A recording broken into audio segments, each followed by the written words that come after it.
Good evening, it's your boy Big D. Now I'm going to be making two separate videos. In this first video, I'll be going over the Pro Football Hall of Fame class of 2018. And in another video, which I'll be making later, like right after this, will be the NFL Honors Awards. Basically what I'll be going over is who got inducted, some of their accomplishments. I'm not going to go into every little detail about shit, because I want to get this done in a reasonable amount of time, and my overall thoughts. So, without any further ado, let's begin. Who do we got first? Excuse me for a second, because you know who I'm about to say. There's a reason why I didn't have Eagles merch on to start the vid. I usually do, but I didn't. Arguably, pretty much one of the greatest Eagles of all time. Definitely well up there with Reggie White and Chuck Bednarik. I've had many people reach out to me and say that this is their favorite Eagle of all time, and I could concur with that. You know him. You fucking love him. Bam! Brian Dawkins, Weapon X. Arguably one of the greatest safeties of all time. Can you see that? Can you see the nameplate? Can you see the number? If you can't, I deeply apologize. But either way. Yep. About fucking time. He should have been inducted last year. I made a video about that in the past. I made a video about it last year about how Dawkins got robbed of the Hall of Fame. And the funny thing is, when they made the announcement that Brian Dawkins wasn't going to be in the Hall of Fame, and they decided to induct Jerry Jones immediately after that, yeah, way to fucking troll us. That was a huge troll job. Definitely give them credit for that, because they trolled us good. Yeah, I know this jersey's fake. You can tell because of it's forest green rather than midnight green. Still more real than John Cena. I'm sorry. I wanted to take a shot at fuckboy Buckethead John Cena. But no, what we're here to talk about is the Pro Football Hall of Fame. These are real athletes with real accomplishments, not bums who were handpicked. But anyway, Brian Dawkins, he's been played with both the Eagles and Broncos. He's been well known for being able to fire his players up before the game with his pep talks. He's been known for his nasty hits. And one thing he's prided himself in is hitting the receiver as hard as he can to force the incompletion rather than trying to defend the pass. He would rather hit the receiver as hard as he can to force the incompletion. And sometimes that rubs off on other players, like when Sheldon Brown hit Reggie Bush, or even better, when he hit Steven Jackson when his helmet came off and exposed his dreads. Dawkins is well known for his German suplex on that Redskins receiver, his flying clothesline from behind on a Giants receiver. I believe it was in the playoffs. Correct me if I'm wrong. He was known for his clutch game-winning interception off Brett Favre during 4th and 26, that 4th and 26 game. His nasty hit on Algie Crumpler in the 2004 NFC title game. I mean, you name it. Let me show you some minor Brian Dawkins facts. Well, they're not minor. They're very significant. I mean, we all know he's a 9-time Pro Bowler, 5-time first-team All-Pro, and he's actually the first player in NFL history to record a sack, interception, and forced fumble and a touchdown reception in a single game. That was 2002 against the Houston Texans, where he actually was on offense and he caught a pass for a touchdown. And he's the first player in NFL history to record at least 30 interceptions and 30 forced fumbles in a career. And he's the only player in NFL history with 25-plus interceptions. He had 37. Forced fumbles, he had 36. And sacks, he had 26. So, yeah. Definitely well-deserving. It's a Hall of Fame career. He played in Super Bowl 39. Fortunately, we couldn't win. But tomorrow, I think hopefully we can finally put that to rest. And the second inductee is T.O, Terrell Owens.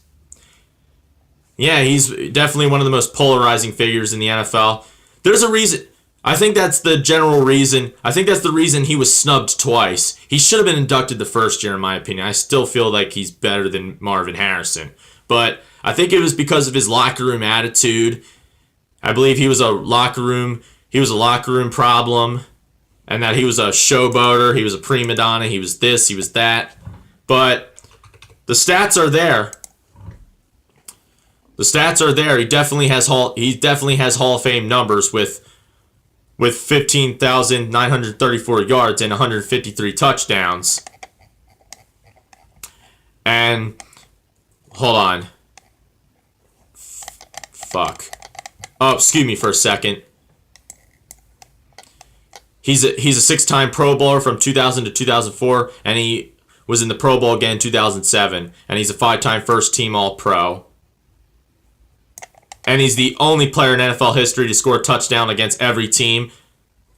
Only one to score 2 or more touchdowns against all 32 teams. The only NFL player in history to have an 800-yard receiving season with 5 different teams. He played with the Bengals, Bills, Cowboys, Eagles, and 49ers. Only player to have 150 with 5 different, 200 with 3 different, Bengals, Cowboys, 49ers. The list goes on and on and on. Definitely Hall of Fame worthy, but some may disagree. Which leads me to another guy, another receiver they inducted, Randy Moss. Randy Moss, when you look at his stats, excuse me for a sec. Yeah, when you look at his stats, he has 1,592 and 156 touchdowns. So in a way, he almost has better receiving. He has slightly better numbers than T.O. Like T.O, he's also a 6-time Pro. He's a 6-time Pro Bowler, and he had one of the all-time rookie seasons when Randall Cunningham made his comeback in 1998. I mean, he had 17 touchdowns that year, and there's actually a term in the NFL called mossed, where you outgrab the corner for a touchdown, like Aguilar did against the Giants the second time we faced them this year. He played with the Vikings, Raiders, Patriots, and then he was traded back to Minnesota. He had one forgettable year with the Titans where he only played 8 games, started 4, and then he took a year off and then played with the 49ers. He appeared in 2 Super Bowls, one in 2007 and one in 2012. Unfortunately, he didn't win a ring. And he has most touchdown receptions in an entire season with 20. Most touchdown receptions in a season with 23. It was when Brady had pretty much over 50 touchdowns, if I'm not mistaken. Yeah, he was a first ballot Hall of Famer. There was actually talk that he was going to make the Hall of Fame over T.O. All right, next player. Ray Lewis, definitely. He's known for his infamous Ray Lewis dance when he comes onto the football field. He has a Super Bowl in both 2000 and 2012, his last year. He's a 2-time Super Bowl champion, and he was the Super Bowl MVP of 2000. He's a 13-time Pro Bowler from 1997 to 2001, 2003, 2004, 2006 to 2011. 7-time first-team All-Pro. There's not much more I can say. Dude definitely has a Hall of Fame career. Brian Urlacher, he has almost identical stats with Ray Lewis. In my opinion, that was a shock to me that Brian Urlacher got in. I was shocked. I didn't think he was going to, but he's an 8-time Pro Bowler, and he's a 4-time first-team All-Pro. He has 41.5 sacks, 22 interceptions, and 1,353 tackles. He would have had a Super Bowl. He was Defensive Player of the Year that year. No, it was the year before that. He would have had a Super Bowl if the Bears actually had a quarterback. I mean, Rex Grossman fucking sucked. All right, up next, Jerry Kramer. Hold on, let me see something here. Oh, no, I'm good. Jerry Kramer, that was long overdue. I mean, believe it or not, he made the NFL Network's top 10 players not in the Hall of Fame.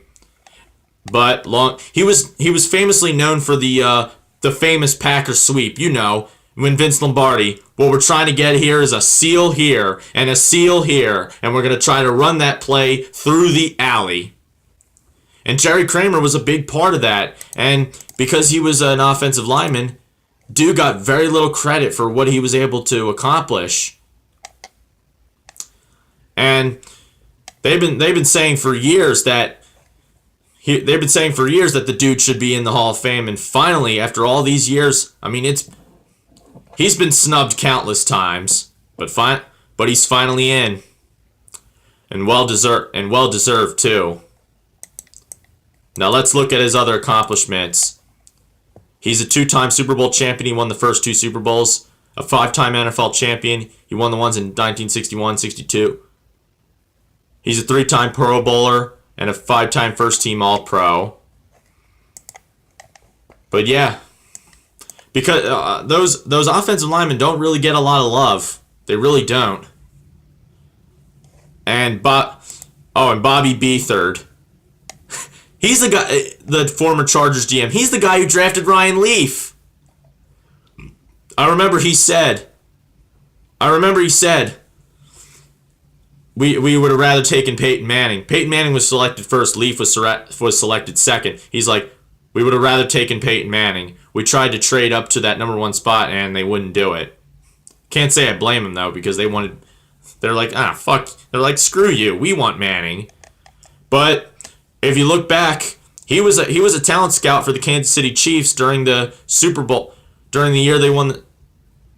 No, it wasn't when they won the Super Bowl. It was before they won the Super Bowl. But I think he helped put together the team that eventually won the Super Bowls, even though he wasn't on their staff anymore. And he was also the director of player personnel with the Miami Dolphins when they had the perfect season back in 1972. He was the Redskins general manager, where he saw 2 Super Bowls, and he also saw the Super Bowl where they lost to the 49ers. And he's actually number 80 on Greatest Redskins. So yeah, I can see why he got inducted, because he has helped build a lot of Super Bowl winning teams. Well, not a lot, but 4 significant ones. And finally, last but not least, Robert Brazile, as he's nicknamed Dr. Doom. He played with the Houston Oilers from 1975 to 1984, where he was a 7-time Pro Bowler from 76 to 82. So in all of his seasons, he made the Pro Bowl 7 times. He made the Pro Bowl 7 times out of 9 seasons. That's quite the accomplishment. Now let's look at his NFL stats. He finished his career officially with 11 quarterback sacks, but sacks didn't exactly become an official stat until 1982. So unofficially, his career sack total is actually 48, alongside 13 interceptions, and what else? How many tackles did he have? Oh wait, they don't even have it listed. Wow. So yeah, my overall review, I thought this was a pretty good class. There were a few names that surprised me, and there were a few names that got snubbed, like Faneca of Jacksonville. Like I said before, offensive linemen don't really get that much love. Ty Law was actually considered. I'm gonna wrap it up here. Let me know what you think. Who do you think should have gotten in? If there's anybody you think got snubbed, let me know right now and tell me why. Anyway, I'm gonna wrap it up here. Like the vid, subscribe to the channel, follow me on Twitter and Instagram. Congratulations, Dawkins and T.O. You guys deserve it. Peace.